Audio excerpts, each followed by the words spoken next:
What's up guys, this is the Honest Outlaw here, and today we're going to be reviewing one of my favorite pistols of 2019. Might be my personal favorite. We're going to be talking about the CZ P10F. Now before I do that, I want to mention my patron supporters. In every video I mention you guys, and I really appreciate your support. And I thank you for all your support. We do a monthly giveaway. This month's giveaway is going to be for a K-bar knife and for an Ontario Rat 3 knife, so two of you are going to win this month. I also have been doing some patron-only content. I also want to mention ammo.com. I leave a link in the description below for 20 bucks off any order of 200 bucks or more. They've been a long time supporter of the channel. If you want to get some cheap ammo, go down there and click the link. So what is the CZ P10F? It is a striker-fired full-size pistol. It's chambered at 9mm and comes with two 19-round magazines. So your total capacity is 20 rounds, which is pretty impressive. It has a fiber-reinforced polymer frame, and it comes with fixed 3-dot sights. The barrel is hammer-forged, the barrel length is 4.5 inches, and the overall weight is 28.2 ounces, making it very comparable in size to the Glock 17, although it does have a slightly longer grip because it has a 2-round extra capacity, which is pretty cool. What would you use a gun like this for? Well, you could use it for a lot of stuff. It is not quite too big to carry. I know lots of people who carry full-size Glocks. I know lots of people who carry full-size polymer pistols. The reason being is because not only are they a little bit bigger, but they also don't weigh very much. 28 ounces for this size of pistol with 20 rounds is extremely impressive, and I think it would be more than comfortable to carry all day. Depending on what type of holster and what type of carry you use, I think you're going to be just fine carrying this gun. It would also be amazing for a home defense gun, and I think it would also be pretty great for a competition gun as well. So if you're going to buy one handgun, this is a pretty good choice to look at.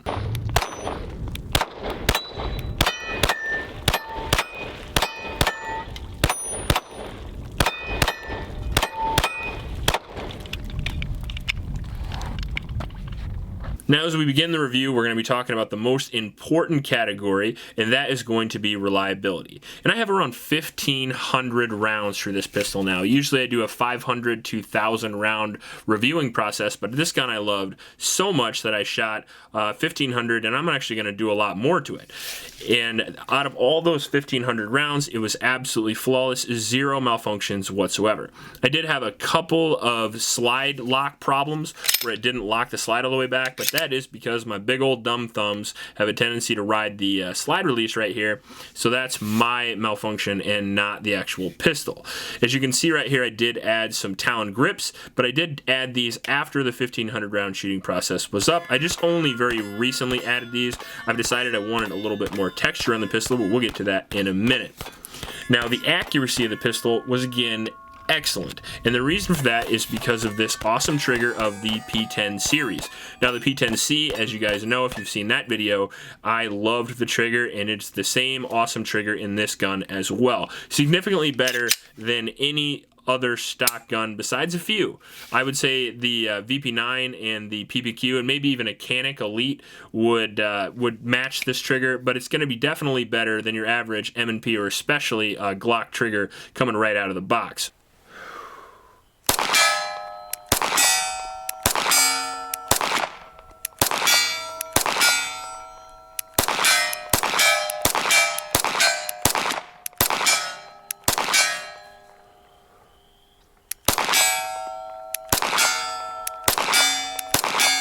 Coupled with that awesome trigger, as you can see here, I'll show you with that really quick.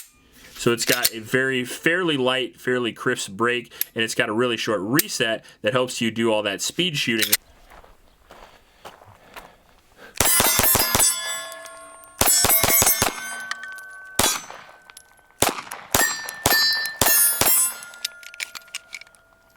So I love shooting fast and I love shooting accurate, and this trigger really helps me out with that.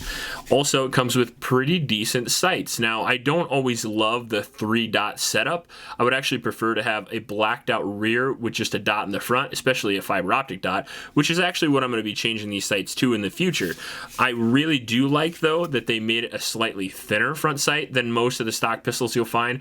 I shot this right next to the SIG M17 because I'm doing the reviews kind of similar thinner. You know, like I go out and shoot one gun, then I go out and shoot another gun, and I really preferred the sights on this one because these are a little bit thinner and a little bit lower to the pistol, and for whatever reason I just happen to like that. So it's a very accurate sighting setup. It also comes with that tactical notch you guys have there that you can run off your belt and stuff that seems so important these days, and it's why not have it if you're going to have it. So accuracy, if it's sights and trigger, this gun is extremely accurate. For the longer grip, it does have a slightly shorter slide, so it's going to have the same sight radius as your average full-size guns like the Glock 17, but it won't have as long a slide as, let's say, a Glock 34, so you might lose a little bit of accuracy there, but you'll gain it right back because the trigger is going to be better than any Glock 34 that you're going to get your hands on. As a matter of fact, I actually prefer this Glock, or this stock P10F trigger over any of the custom Glock triggers that I have. The P10 series really does it with that trigger here. Now beyond that, shootability of the gun is also extremely awesome. So shootability is basically getting rounds on target very quickly. Accuracy is kind of standing accuracy, firing 1 or 2 shots and trying to put them in that spot with unlimited amounts of time. If short amounts of time matter, the P10F still has your back because it is extremely fast shooting.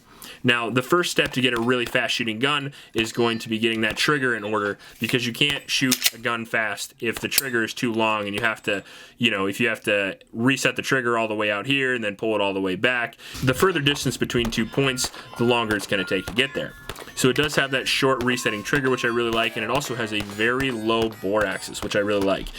Even lower than the Glocks, which is, I really like a low bore axis gun. It makes the gun muzzle flip less, the recoil is redistributed into your hand a little bit. Also on top of that, it has a fairly light slide, so less reciprocating mass to the rear. Not only is it have less weight, and decreasing the recoil a little bit, but it increases the cyclic rate just a little bit, and you can get those rounds off super quickly. I just love the whole design of the P10F as far as that goes. Now, one of the ways they accomplish that is they do mill the slide down on the sides here, and not only does that lighten the slide up a hair, but it also makes the gun look really cool and look really sharp as well. I think it's a real sharp looking gun. They also have front slide serrations on the front here, so if you want to do those tactical press checks, you can totally do that. And the slides on the rear, or the serrations on the rear, are also very functional. And the slide is actually kind of big enough to get a hold of, and that is one of the cons of the hammer-fired guns that you're going to have, is that it sometimes you don't have enough slide to grab it in case of a malfunction, but in this you have no problem. Now as far as ergonomics go, we got into that a little bit here, but we're going to talk about it further. Now the one con of this gun, I think, and it's kind of a con of the previous P10C also, is going to be the slide release. The slide release is really stiff and really sticky. So as you can see here, you can totally use it, but it is a little bit harsh. Now, the upside to that is you won't have, if you're a guy like me who sometimes rides the slide release and it's not as sensitive as, let's say, a Glock, you won't have as many slide lock failures, like the gun won't lock back on the last round fired, because it takes more pressure to actually make that happen. So in a way, it actually alleviates one of the issues I have shooting guns. Now the mag release, they certainly fixed that on the P10F as opposed to the P10C. The original P10C, when it came out, it had an ambi magazine release here. This one has done away with that. You can swap it over to the other side, but what it has also done away with is the shitty design of the ambi mag release, because this one works very well. It's very functional, pops out those mags really easy. It has really positive ejection on those magazine reloads. The other one was pretty sticky and hard to use. This one is awesome. It still has the same takedown levers as the Glock. I would like to see these a little bit bigger. Same problem as the Glock. If you get a lot of mud and dirt in there, it's very difficult to get your fingers on those, but it takes down the exact same way as the Glock. You can see there, really easy to take apart. There's the recoil spring, and the barrel comes out the exact same way. And as you can see, it's dirty as shit because I shot the crap out of this gun, and I haven't cleaned it in that entire 1,500 round process, and it still ran great.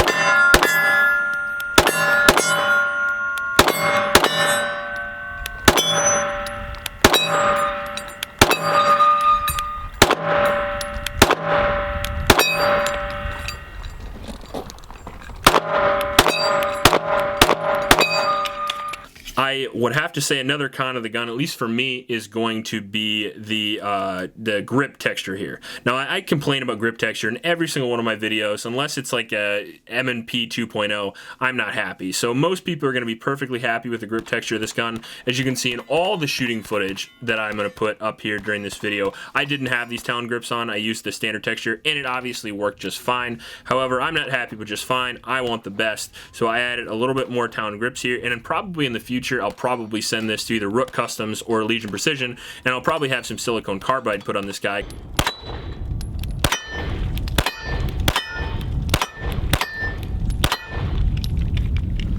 Shoots a little bit low for me, but still a pretty awesome shooter.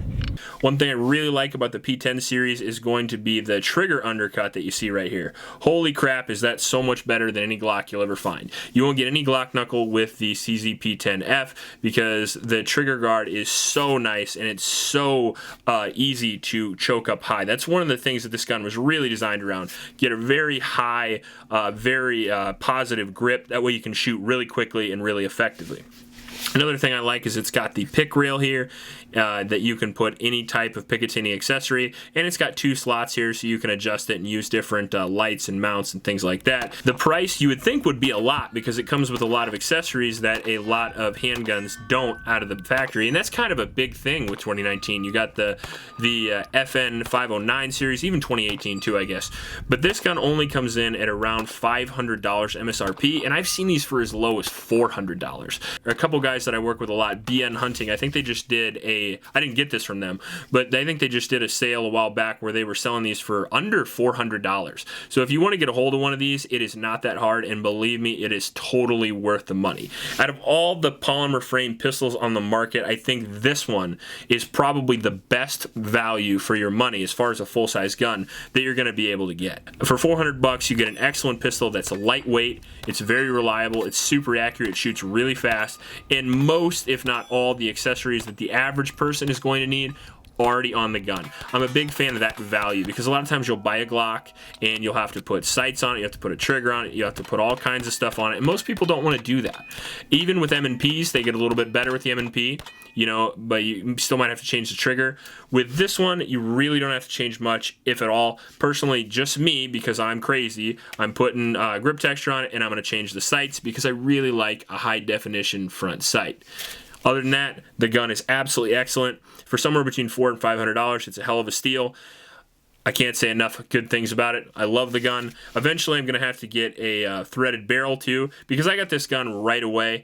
I didn't get the optics ready model, which I think is around $500 also, $550 maybe, and you can get one with the optics plate with a similar system to the Glock, where you have to buy the plates from CZ and then mount whichever plate you want. They also come with a threaded barrel version, which is the version I really wanted, however wasn't available when I was buying this pistol. Hopefully CZ comes out with just sells the factory barrels, and if they already do, hit me up with a link in the comment section below, because I'd really like to run a threaded barrel in this and add my Omega 9K to the front of this. I would like to see how this runs with a silencer, and I think this would be a phenomenal gun to suppress simply because of a little added weight towards the rear. This gun is not front heavy at all because it has the 4.5-inch barrel and it's got this longer grip with a 20-round magazine, and I think that would offset the weight of the suppressor a little bit, and I think it would be an awesome little gun to shoot suppress. So I want to try that. So if you guys see a threaded barrel, hit me up with a link. If you like this video, please like and subscribe. Please help out your local homeless shelters, and remember to recycle. I'll check you later.